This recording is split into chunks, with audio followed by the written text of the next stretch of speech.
Bom dia, feliz sábado.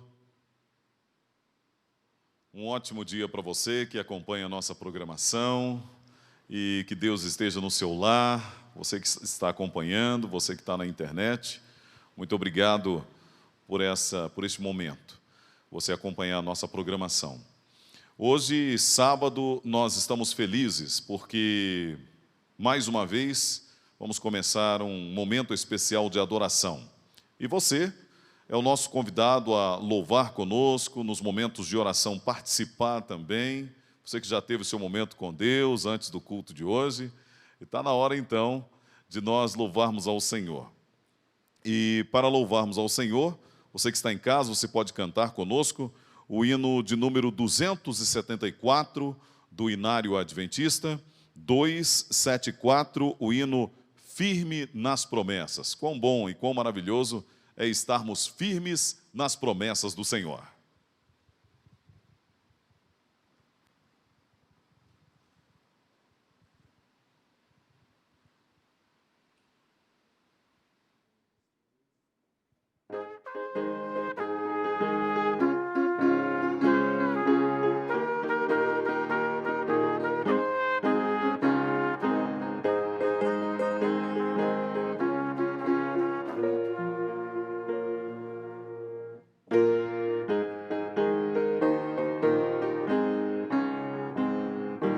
Firme nas promessas do Senhor Jesus, vou cantar louvores ao meu bom pastor.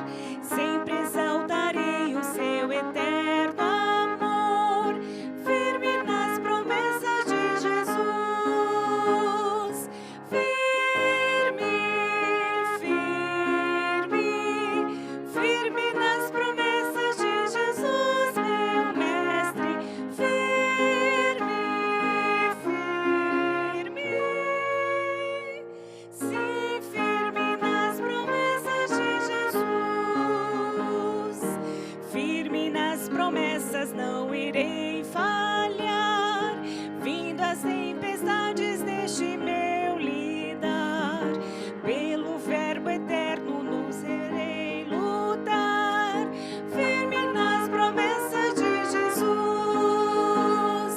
Firme, firme, firme nas promessas de Jesus, meu mestre. Firme, firme, sim, firme nas promessas de Jesus. Firme nas promessas do Senhor Jesus, em amor ligado com a sua cruz. Cada dia mais me alegro nesta luz. Firme nas promessas de Jesus.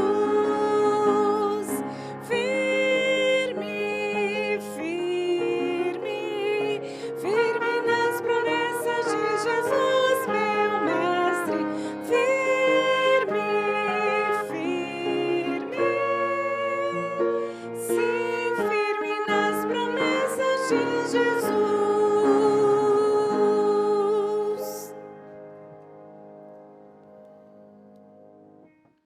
Nada melhor do que estarmos firmes nas promessas do nosso Senhor e Salvador Jesus Cristo.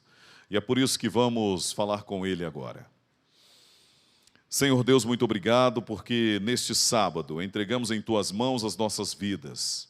Entregamos, Pai, tudo o que nos preocupa, tudo aquilo, Pai, que temos no nosso coração, nós colocamos no Teu altar. E que seja feita, Pai, a Tua vontade. Aceite, Senhor, o nosso louvor, a nossa adoração neste sábado, em nome de Jesus. Amém.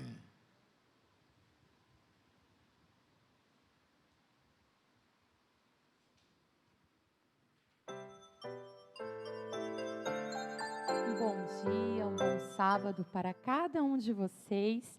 Esse é um momento muito especial.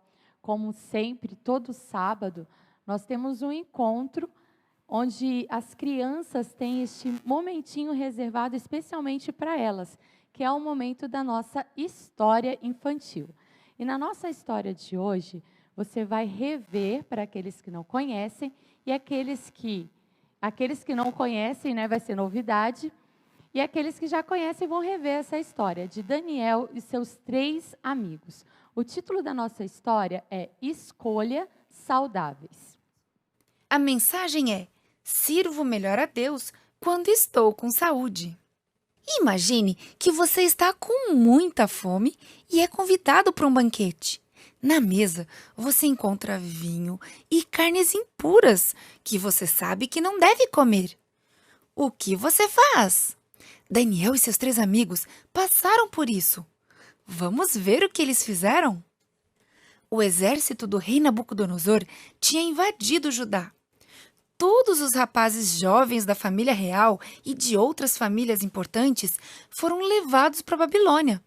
Daniel, Ananias, Azarias e Misael estavam entre os jovens hebreus. O império de Nabucodonosor era muito grande. O rei sabia que os hebreus eram muito habilidosos e, por isso, resolveu levar alguns deles para trabalhar em seu governo. Eles poderiam ajudar a governar parte do seu império, mas primeiro eles precisavam aprender os costumes babilônicos, precisavam aprender a língua da nação e como as coisas eram feitas em Babilônia. Daniel e seus 3 amigos sabiam que ele tinha que servir o rei. Eles, porém, decidiram que Deus seria o primeiro em sua vida. Teriam que servi-lo primeiro, não importava o que acontecesse. Em Babilônia, tinham muitas coisas novas e interessantes para serem vistas. Grandes templos para adoração de ídolos estavam por toda parte. Os jovens hebreus viram jardins cheios de árvores estranhas e flores suspensas. As cidades de Babilônia eram muito belas. Depois de longa viagem, todos estavam ansiosos para saborear sua primeira refeição em Babilônia. Eles comeriam o que havia de melhor, a mesma comida que era servida na mesa do rei. Ricos assados de carne e vinho estavam à mesa. As mais finas sobremesas de toda a terra estavam ali, à disposição de todos. Todos ficaram deslumbrados com o alimento. Todos menos Daniel e seus 3 amigos. Eles não poderiam comer aquilo. Sabiam que o alimento não era bom para eles e que alguns deles e o vinho tinham sido oferecidos aos ídolos. Mas Daniel e seus 3 amigos tinham feito um propósito de servir a Deus, não importando o que acontecesse. Por isso, Daniel pediu ajuda ao oficial encarregado de todos os cativos. Ele pediu alimento simples e água para beber. O oficial do rei respeitava Daniel, mas recusou atender seu pedido porque tinha medo que eles morressem. O próprio rei tinha ordenado que aquela comida fosse servida. Se Daniel e seus amigos não a comessem, eles poderiam não se apresentar tão fortes quanto os outros. E se isso acontecesse, o rei podia matar o oficial. Mas Daniel não desistiu. O oficial encarregado dos eunucos tinha escolhido um mordomo, o cozinheiro-chefe, para cuidar de Daniel e seus amigos. Daniel apelou para ele. Faça um teste. Deixe-nos comer alimentos simples e água somente para beber durante 10 dias. Se nós não nos parecermos tão saudáveis quanto os outros, faremos o que você quiser. O cozinheiro-chefe concordou. No fim dos 10 dias, Daniel e seus amigos pareciam mais fortes e ágeis do que os outros cativos. Com a ajuda de Deus, eles haviam passado no teste. Durante os 3 anos de seu treinamento, eles comeram alimentos simples e beberam água. Deus estava muito feliz com Daniel e seus amigos. A Bíblia diz que Deus os ajudou em seus estudos, dando sabedoria e entendimento. Deus deu a Daniel a habilidade de interpretar sonhos, e ele serviu a Deus em primeiro lugar. Obedeceu às leis sobre comer e beber, e Deus o recompensou. O trabalho de Daniel para Nabucodonosor levaria o grande governador a conhecer o verdadeiro Deus.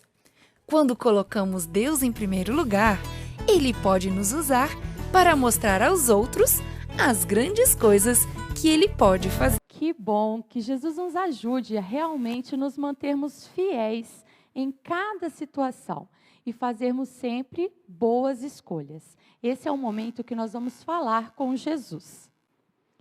Querido Jesus, queremos te agradecer pelo seu amor e pela sua bondade e te pedir que nos ajude a sempre fazermos boas escolhas e permanecermos fiéis a ti em toda situação.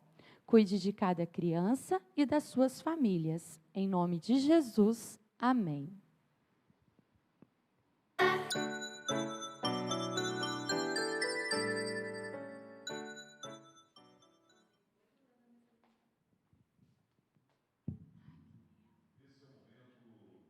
Vídeo Provai e Vede. E esse é o momento de você devolver os seus dízimos, as suas ofertas, para a honra e a glória do nosso Senhor e Salvador Jesus Cristo.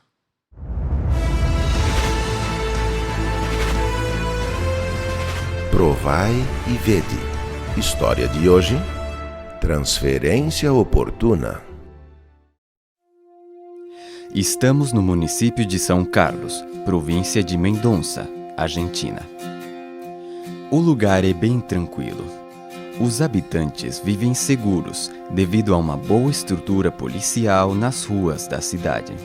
O responsável por este trabalho é o chefe de polícia Miguel Martínez, membro da Igreja Adventista do Sétimo Dia. Seu principal dever é manter a lei e a ordem, cumprindo suas funções administrativas e ajudando a população no que se refere à segurança. Durante alguns anos, Miguel conseguiu conciliar o seu trabalho como policial de características marcantes com as suas funções na igreja.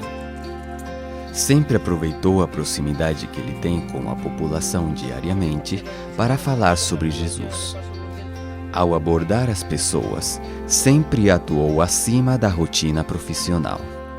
Procurava saber mais a respeito das pessoas e de que maneira podia ajudá-las.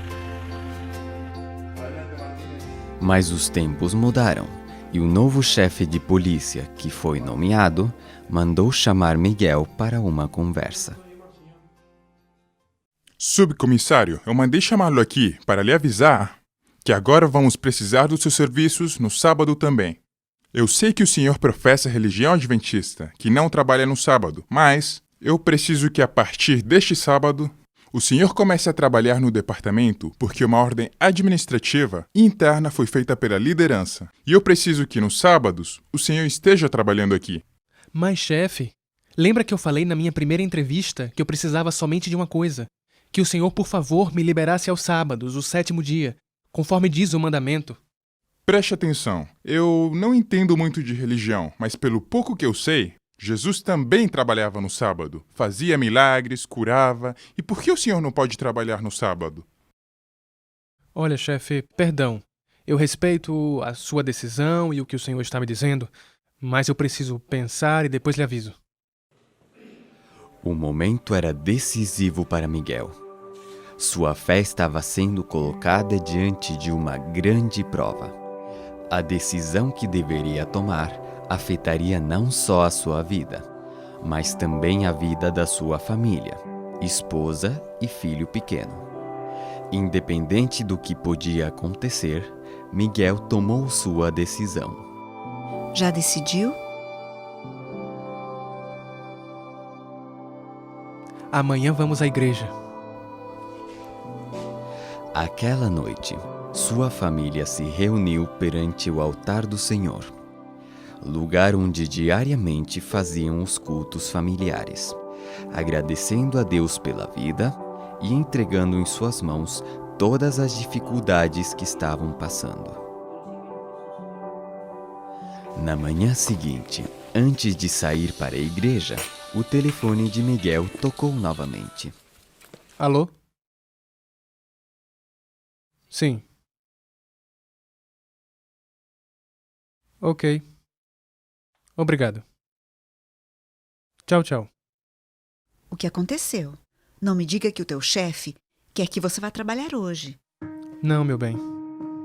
Era um colega de trabalho. Me disse que ontem saiu uma transferência.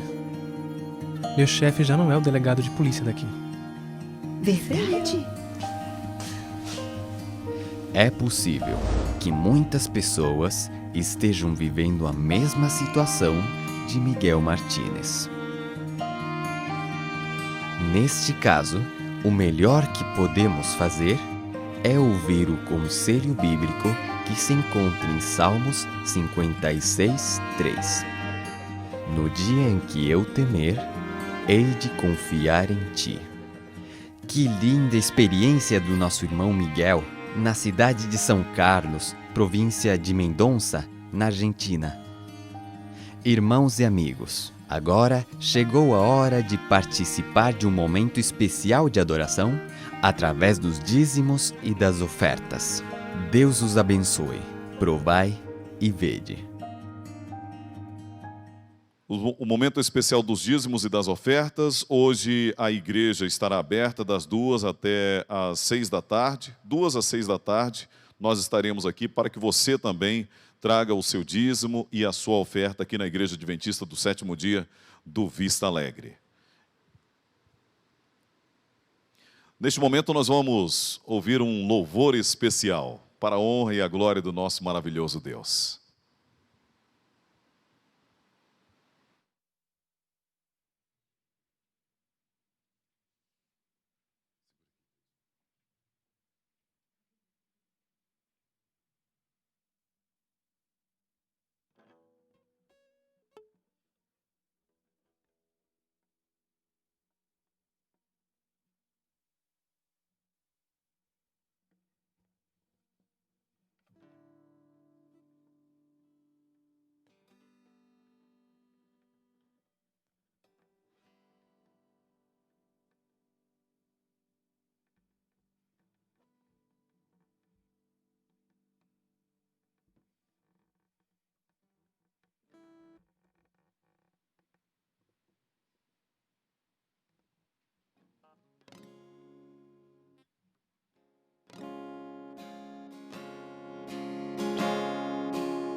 Esse é o momento especial de oração e intercessão do nosso culto, do momento especial da nossa igreja.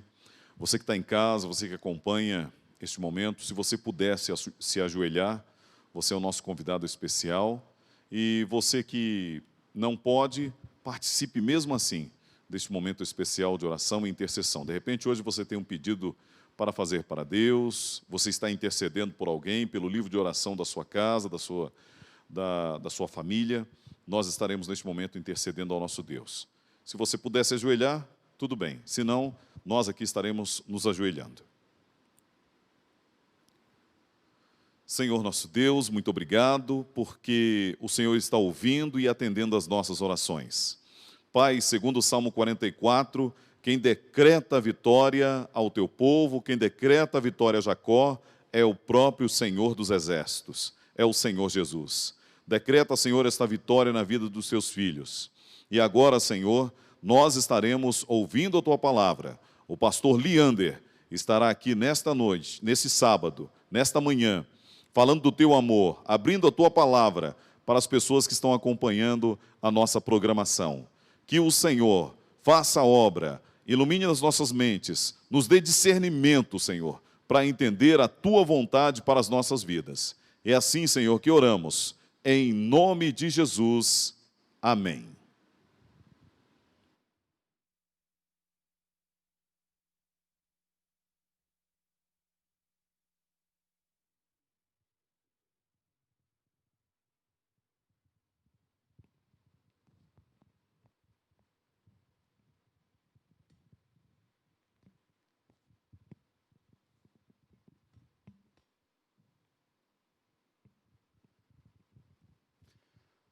Um bom sábado a todos.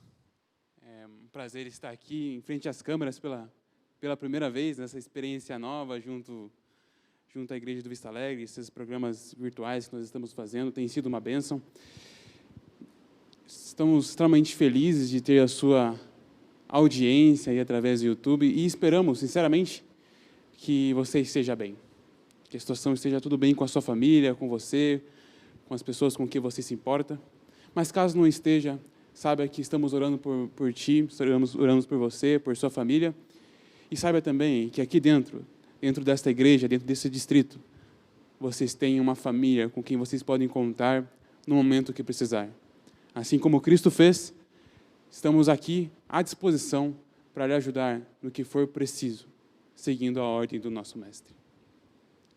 Meus irmãos, o tema que eu escolhi para esta manhã é um tema bastante importante, é um tema bastante comum e bastante necessário na igreja, no nosso país e em todo o mundo. É um tema que a Bíblia fala em diversos momentos, de diversas formas.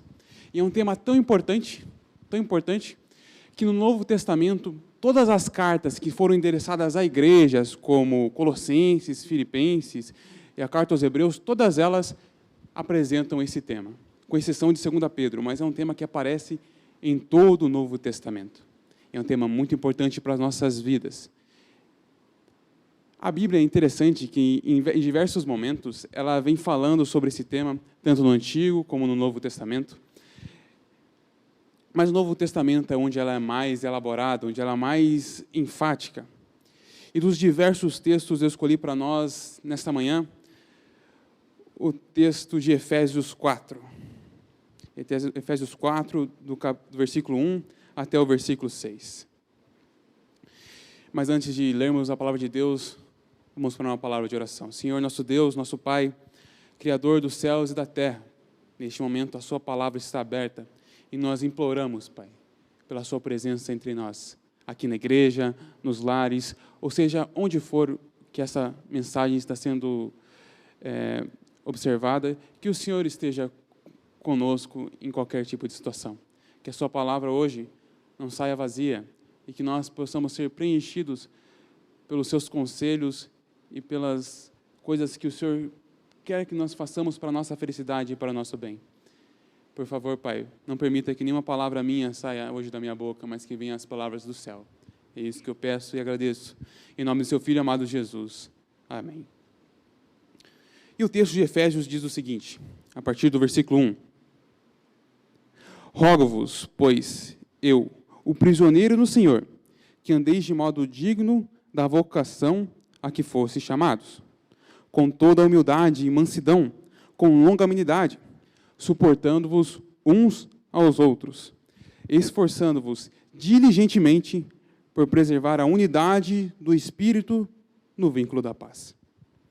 Há somente um corpo e um Espírito, como também foste chamados numa só esperança da vossa vocação. Há um só Senhor, uma só fé, um só batismo, um só Deus e Pai de todos, o que é sobre todos, age por meio de todos e está em todos. Este texto aqui é bastante interessante, mas vamos analisá-lo parte a parte. Vamos começar com o verso 1. No verso 1 temos algumas palavras bastante interessantes. Vemos ali a primeira palavra já é um pedido, já é uma ênfase de Paulo dizendo, rogo-vos. Paulo está pedindo aqui com insistência, ele está implorando, de certa forma, implorando para os efésios para praticar tais atitudes que nós lemos. E por que se deve andar dessa forma? Por que se deve pedir as coisas que ele pede aqui? Ele comenta isso exatamente nesse primeiro verso. Ele pede para que as pessoas andem, que os efésios andem de modo digno da vocação a que foste chamados. Meus irmãos, nós como cristãos, nós somos chamados a uma vocação especial. E quando nós assumimos o nome de Jesus Cristo, como nós falamos, somos cristãos, nós estamos assumindo o nome de Cristo para nós. Nós estamos assumindo, está subentendido que nós somos seguidores do Mestre e praticamos os seus ensinos, praticamos a palavra de Deus. Nessa mesma linha, na linha de Paulo que fala aqui, que existe, por exemplo, o terceiro mandamento da lei, que pede que nós não tomemos o nome de nosso Deus em vão. O que é não tomar o nome de Deus em vão? Não é apenas não falar Jesus Cristo, ai meu Deus, por aí de forma desenfreada, mas é assumir o nome de Deus para a sua vida, tomar o nome de Deus para a sua vida e viver de uma forma vã. É falar por aí, estou cristão, sigo a Deus, e viver o seu dia a dia de uma maneira vã. Como se Cristo não existisse de fato na sua vida. E esse é o pedido de Paulo, para que as pessoas que aceitaram a Cristo, ali os efésios, a igreja dos efésios, andem de acordo com a vocação a que eles foram chamados, andem de acordo com o nome que eles escolheram seguir, com o Cristo, com o Deus que eles resolveram seguir, Jesus Cristo, o Senhor e seus ensinos. Ele roga, fala, por favor, sigam o Mestre da maneira correta. E nos textos seguintes, ele vem dando algumas orientações de como se deve fazer isso. No verso 2, tem algumas formas que ele propõe aqui para a gente. Textos assim, com toda a humildade e mansidão e com longanimidade, suportando-vos uns aos outros. E aqui nós temos alguns elementos interessantes.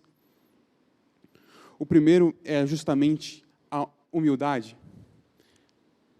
Humildade é algo que está muito presente no vocabulário bíblico.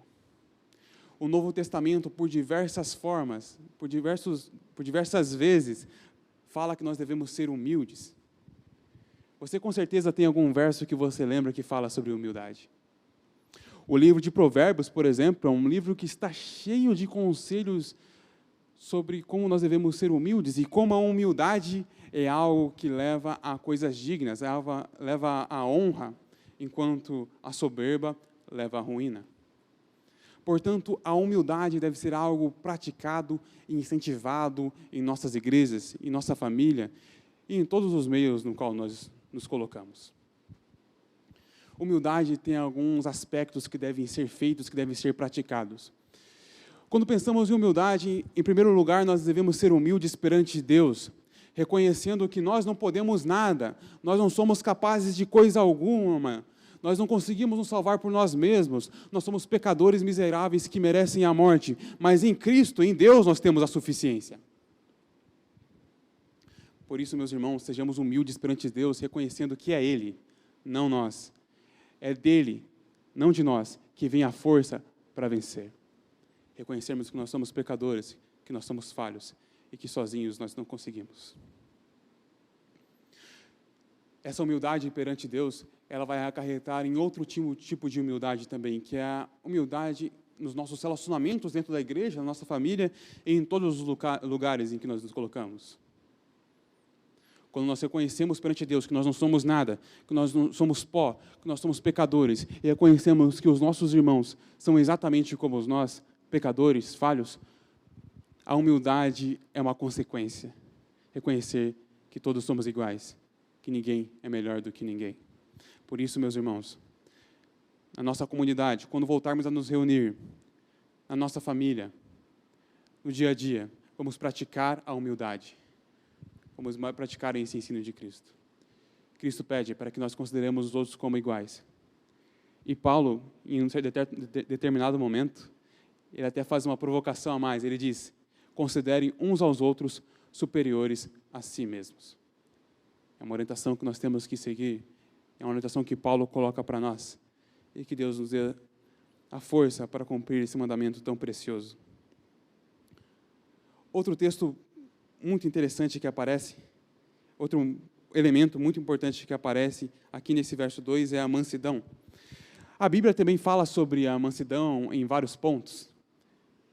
Você também, com certeza se lembra de vários textos que falam sobre mansidão, a importância de ser manso. As bem-aventuranças falam que bem-aventurados são os mansos. Mas eu gosto de pensar a mansidão comparando com o seu antônimo, com a palavra que é contrária a ela. Que no mundo animal pode ser considerada a palavra feroz. Quantas vezes, meus irmãos, nós não tratamos uns aos outros, nós tratamos nossos familiares, nossos amigos, ou pessoas na rua, pessoas que passam por nossa vida como um sopro, quantas vezes tratamos essas pessoas com ferocidade? Como leões, como tigres que vêm destruindo e não deixam nada de sua presa. Meus irmãos, nós não somos chamados para ser leões com as pessoas, mas cordeiros que levam a mansidão, que levam a paz, assim como o nosso Mestre fez. Por isso, em nossos relacionamentos, na nossa forma de viver, no nosso dia a dia, vamos praticar a mansidão. Agir com as pessoas com mansidão, não com ferocidade, não vindo para destruir, mas indo para edificar, vindo para alimentar e todas essas coisas. Aqui ainda no verso 2, temos mais uma palavra que é muito interessante. E essa aqui é menos comum no nosso vocabulário do dia a dia, que é a palavra longanimidade. Como eu disse, essa palavra não é muito comum no nosso dia a dia. Frequentemente, nós não ouvimos essa palavra por aí. É uma palavra que nós ouvimos só na igreja, quando estamos lendo a Bíblia, mas não é uma palavra que, de fato, ouvimos no nosso dia a dia. É uma palavra curiosa. E por isso eu fui pesquisar no dicionário de português mesmo, e achei a seguinte definição. Ele diz o seguinte: longanimidade é a virtude de se suportar com firmeza contrariedades em benefícios de outros. Virtude de se suportar com firmeza contrariedades em benefício de outras pessoas. Longanimidade tem a ver com demorar para se irar, demorar para falar. Às vezes nossas palavras são destruidoras. Longanimidade tem a ver com suportar algumas situações que não parecem coerentes, mas que o fim vai ser o bem das pessoas. Virtude de suportar com firmeza contrariedades e benefícios de outros. Quando eu vejo essa definição e eu olho para a cruz, eu vejo que foi exatamente isso que Cristo fez, pendurado naquele madeiro. Ele foi longânimo para conosco, suportou uma contrariedade em nosso benefício, que nós possamos imitá-lo no relacionamento com as outras pessoas. E o verso 2 continua e diz: suportando-vos uns aos outros em amor. Nós vemos aqui o elemento importante do amor, que nós tanto pregamos e anunciamos. Mas as palavras que eu gostaria de destacar aqui são justamente as duas anteriores, as expressões anteriores. Suportando-vos uns aos outros. Meus irmãos, esse termo suportando-vos é um termo que nós podemos entender de duas formas. Tem uma forma principal, que tem justamente aquela ideia de aturar, de suportar. Aturar uns aos outros dentro da comunidade, às vezes é difícil. né? Às vezes você vê algumas coisas assim e é difícil, lidar com pessoas é difícil, afinal somos todos diferentes. Mas também suportar tem uma ideia de dar um suporte para as pessoas, ajudar as pessoas no seu desenvolvimento, ajudar as pessoas no seu dia a dia, para que eles cresçam. Nós temos a função de ajudar os outros, uns aos outros a crescer. E por falar em uns aos outros, essa é outra expressão que eu gostaria de destacar, que aparece aqui no nosso verso. Uns aos outros é uma palavra extremamente comum, é uma expressão extremamente comum no Novo Testamento. Por diversas vezes é dito, ajam um para com os outros, ajam nesse relacionamento um para com os outros. A comunidade bíblica é uma comunidade que age em favor do seu próximo, em favor do seu irmão que está sentado no mesmo banco na igreja, a favor do seu irmão que está doente, a favor de toda a comunidade, que serve uns aos outros. E isso é tão enfático dentro da Bíblia que Paulo mesmo, ele usa em diversas vezes essa expressão uns aos outros. Alguns exemplos. Em Hebreus 10, ele fala para que nós consideremos ajudar uns aos outros. No mesmo livro, ele pede para que nós sejamos hospitaleiros um para com os outros. Em Gálatas 5, versículo 13, ele pede para que os gálatas sirvam uns aos outros. Aqui em Efésios, nesse mesmo capítulo, mais para frente, em Efésios 4, ele pede, sejam bondosos e compassivos, perdoem-se mutuamente. Em Romanos 12, verso 10, é dito, dediquem-se uns aos outros. Em 1 Tessalonicenses 5, exortem e edifiquem uns aos outros. E no mesmo capítulo, consolai-vos uns aos outros. A vida cristã é uma vida para ser vivida em comunidade. É uma vida para ser luz para as pessoas, para ser bênção para as pessoas, para os nossos irmãos. E esse é o apelo que Paulo faz em vários momentos para as igrejas em que ele tinha contato. Essa semana, quando eu estava preparando esta mensagem, eu pesquisei algumas situações e eu achei uma bem interessante, que fala sobre união. É a história de uma família no Panamá, que é um país que fica ali na América Central. E a família, num dia normal, num final de semana, resolveu ir à praia. Quem não gosta de ir à praia, não é verdade? E eles resolveram ir para a praia, curtir o final de semana. Chegaram na praia, colocaram lá suas coisas dentro da praia, dentro da areia, e resolveram, vamos tomar um banho, e foram em direção ao mar. Foi a família toda. Acontece que chegou um determinado momento onde essa família se viu numa situação bastante delicada. Eles estavam presos numa correnteza, não muito longe no mar, mas que eles não conseguiam sair. Não tinham forças, e ali tinha crianças pequenas. Era uma situação onde não tinha escapatória. Eles estavam perdidos. Mas então, pessoas no mar, vindo aquela situação, como eu disse, não estava tão longe, eles visualizaram e começaram a se mobilizar. Foram chamando as pessoas desconhecidas, foram chamando, vamos resgatar aquela família. Não tinha guarda-vidas por perto, não tinha salva-vidas ali na região. Então as pessoas começam a se mobilizar, começam a enganchar umas nas outras, ajudando umas às outras, criando uma corrente até chegar nessa família. E eles vêm e resgatam a família toda e levam para a praia em segurança. Foi isso que a comunidade fez para aquela família naquela tarde de domingo. E é isso que nós devemos fazer uns para com os outros. É de forma semelhante. Nós devemos ajudar as pessoas em suas dificuldades. Seja ela qual for, às vezes alguém está passando fome, às vezes alguém está enfrentando uma forte depressão, às vezes alguém está com problemas em casa, no casamento. Vamos edificar, vamos ajudar uns aos outros. Às vezes alguém está precisando do consolo, vamos edificar, vamos falar da esperança que nós temos em nosso Salvador, Jesus Cristo, um para com os outros. Vamos edificar uns aos outros. E é interessante como a Bíblia vem falando sobre isso, como Paulo vem falando sobre isso no decorrer do texto. No versículo 3, ele diz as seguintes palavras: esforçando-vos diligentemente por preservar a unidade do Espírito no vínculo da paz. E aqui nós temos algumas coisas que nós devemos estar atentos.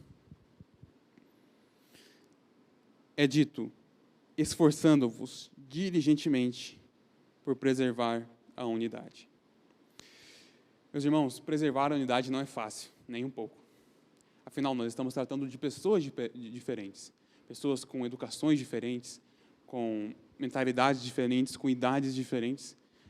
Nós temos uma pluralidade muito grande de pessoas que seguem a Jesus Cristo, de diversas nações. Até mesmo em nossas comunidades. Aqui no Brasil, temos pessoas de outras nações que foram criadas de maneiras diferentes. É difícil, não é simples.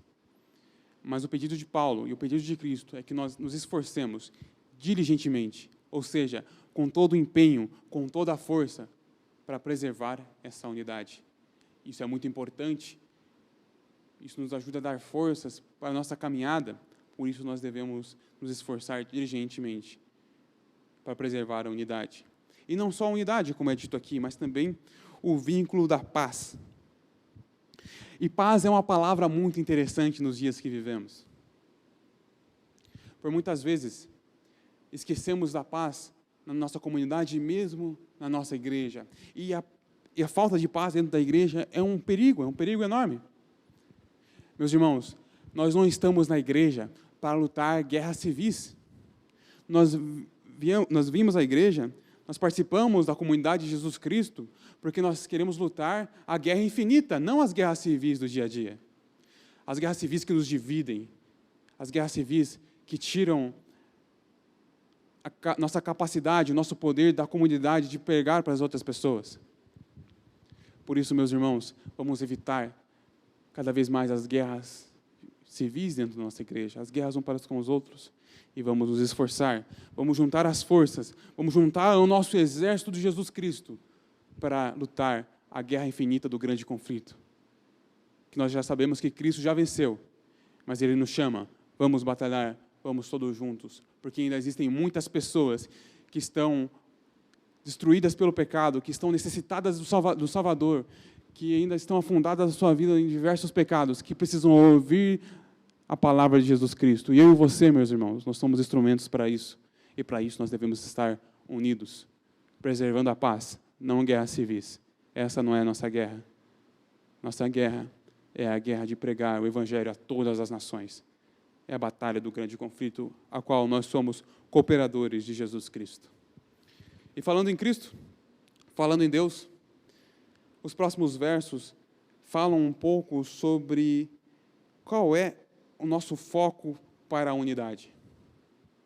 E o texto diz o seguinte: há somente um corpo e um espírito, como também foste chamados numa só esperança da vossa vocação. Há também um só Senhor, uma só fé, um só batismo, um só Deus e Pai de todos, o qual é sobre todos, age por meio de todos e está em todos. Nossa unidade é baseada em quem Deus é, em quem Deus propôs para nós. Meus irmãos, nós não temos diversos deuses em nossa comunidade, nós temos apenas um Deus, o nosso Salvador, aquele que nos criou, aquele que morreu por nós e que virá nos buscar. É um Deus que nos fez a imagem e semelhança. É um Deus de relacionamento. Ele pede para que nós nos relacionemos uns com os outros. Nós somos a imagem dele. Mas por muitas vezes, dentro das nossas comunidades, nós criamos deuses à nossa imagem e semelhança, não a imagem e semelhança de Deus. E esses deuses que nós criamos nos levam à divisão, nos levam à ruína. Por isso, vamos para Cristo, vamos para o nosso Salvador, vamos conhecer melhor nosso Deus, para que sejamos cada vez mais unidos. E este é um apelo, essa é uma oração que Cristo fez também em outro texto muito impactante. Um dos textos mais bonitos do Evangelho de João, que é João 17. João 17 fala sobre um importante momento do ministério de Cristo. Ele estava prestes a ser crucificado. Ele estava prestes a morrer. Ele faz essa oração pelos seus discípulos. Acompanhe comigo a partir do verso 17. João 17, a partir do verso 17. Nessa oração ele diz assim: santifica-os na verdade, a tua palavra é a verdade. Assim como tu me enviaste ao mundo, também eu os enviei ao mundo. E a favor deles eu me santifico a mim mesmo, para que eles também sejam santificados na verdade. Bonitas palavras de Cristo para cada um de nós. Um bonito desejo que Ele tem por nossas vidas como cristãos. Mas ele segue, essa parte que mais nos interessa hoje, e diz o seguinte: não rogo somente por estes, ou seja, os discípulos que estavam ali, mas também por aqueles que vierem a crer em mim por intermédio da sua palavra, ou seja, aqueles que ainda vão vir a crer, aqueles que ainda crerão. Podemos assumir a nossa identidade. Jesus aqui também está orando por nós, por cada um de nós. E o pedido dele é o seguinte: eu rogo, verso 21, a fim de que todos sejam um, e como és tu, ó Pai, em mim e eu em ti, também sejam eles em nós, para que o mundo creia que tu me enviaste. Meus irmãos, nós devemos ser unidos, porque através dessa união, nós possamos testemunhas do amor de Deus, de um Deus que fala de união. E ele prossegue: eu lhes tenho transmitido a glória que me tens dado, para que sejam um, como nós o somos.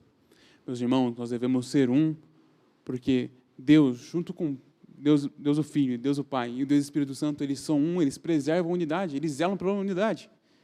Por isso que nós devemos lutar pela nossa unidade dentro da nossa igreja. Afinal, nós somos o corpo de Cristo, que é uma metáfora que Paulo usa em diversos momentos.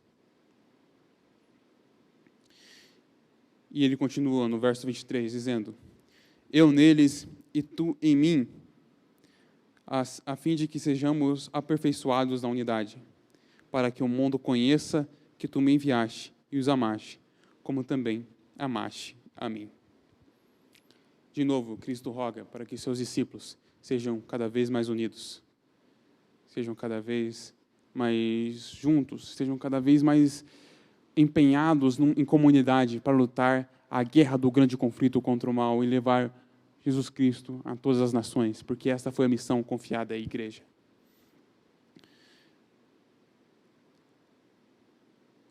Cristo aqui nesse texto ele apela para a verdade, para a palavra de Deus, que nós temos hoje na Bíblia. Por isso vamos à Bíblia, vamos aprender sobre Deus na Bíblia e não em outros lugares, para assim sejamos unidos pela palavra. E uma das coisas mais bonitas neste texto é justamente o verso 24, que diz o seguinte: Pai, a minha vontade é que onde eu estou, estejam também comigo os que me deste, para que vejam a minha glória que me conferiste, porque me amaste antes da fundação do mundo. Esse texto aqui diz que o maior desejo de nosso Deus, o maior desejo de nosso Pai, é estar conosco, é estar em união conosco. É por isso que Ele veio morrer nesta terra. Ele morreu pouco tempo depois de falar essas palavras. Morreu por mim e por você. E um dia Ele virá nos buscar, para que, de fato, por toda a eternidade, em todos os nossos dias, sejamos unidos com uma família que tenha Jesus como Salvador. É isso que Ele quer. Ele quer estar conosco, Ele quer reunir a sua família e estar por toda a eternidade junto comigo e junto contigo, junto com todos nós. Por isso, meus irmãos, vamos andar com humildade uns para com os outros. Vamos ser mansos uns para com os outros. Vamos ser longânimos uns para com os outros.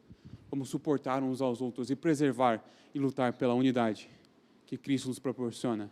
E assim, sairmos vencedores na batalha final, unidos pela palavra. E com esse pensamento, preservando a unidade, buscando a unidade, vamos cantar todos juntos o hino, unidos pela palavra.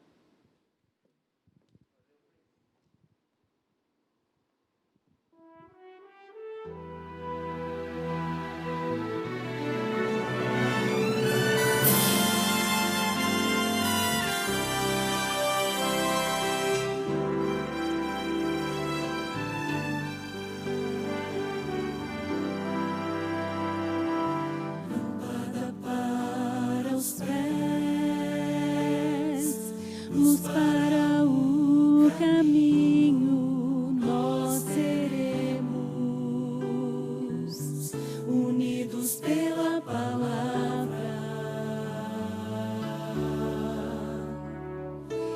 espada de poder, verdade que liberta, nós teremos, unidos pela palavra, com porção dobrada do Espírito, ó Senhor, vem nos encher, faz-nos unidos pela palavra, nós faremos grandes maravilhas ao descer o teu poder, faz-nos unidos pela palavra. Lâmpada para os pés, luz para o caminho, nós seremos unidos pela palavra. Espada de poder, verdade que liberta, nós teremos, unidos pela palavra, com porção dobrada do Espírito, ó Senhor, vem nos encher, faz-nos unidos pela palavra, nós faremos grandes maravilhas ao descer o teu poder, faz-nos unidos pela palavra.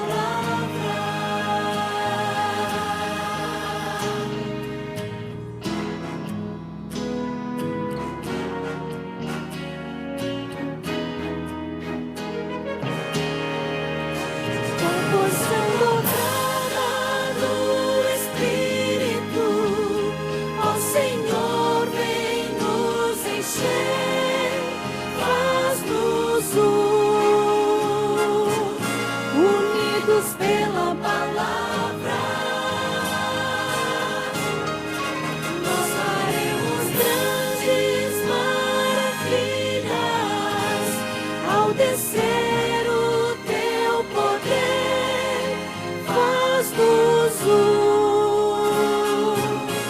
unidos pela palavra.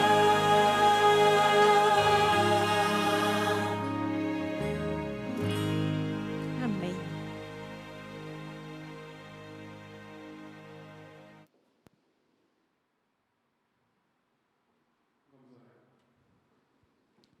Santo Deus, Santo Pai, nós te agradecemos, Senhor, pela sua palavra e por nela ter essas orientações tão preciosas que pedem para que nós vivemos em harmonia uns com os outros, vivendo para auxiliar uns aos outros, vivendo para abençoar uns aos outros, vivendo em unidade. Pai, pela sua graça, pela sua proteção, por todo o seu carinho e cuidado, e por todo o seu amor por nós, nós imploramos, Pai, assim como Cristo pediu naquele dia, na oração sacerdotal, que o Senhor nos faça um, que o Senhor estabeleça entre nós cada vez mais unidade, cada vez menos divisão, e nos prepara como um povo forte, unido, para a sua breve volta. Senhor, nos dê a sua paz, o seu perdão e a sua misericórdia. Abençoe cada família que está em suas casas, ouvindo esta mensagem. Que a sua paz estenda e alcance cada coração, cada alma, Senhor. É isso que nós pedimos e agradecemos. Em nome de nosso Senhor e Salvador, Jesus Cristo. Amém. Meus irmãos, muito obrigado pela sua audiência, pela sua companhia. Espero que você tenha sido abençoado pela palavra de Deus. Uma boa tarde. Deus abençoe.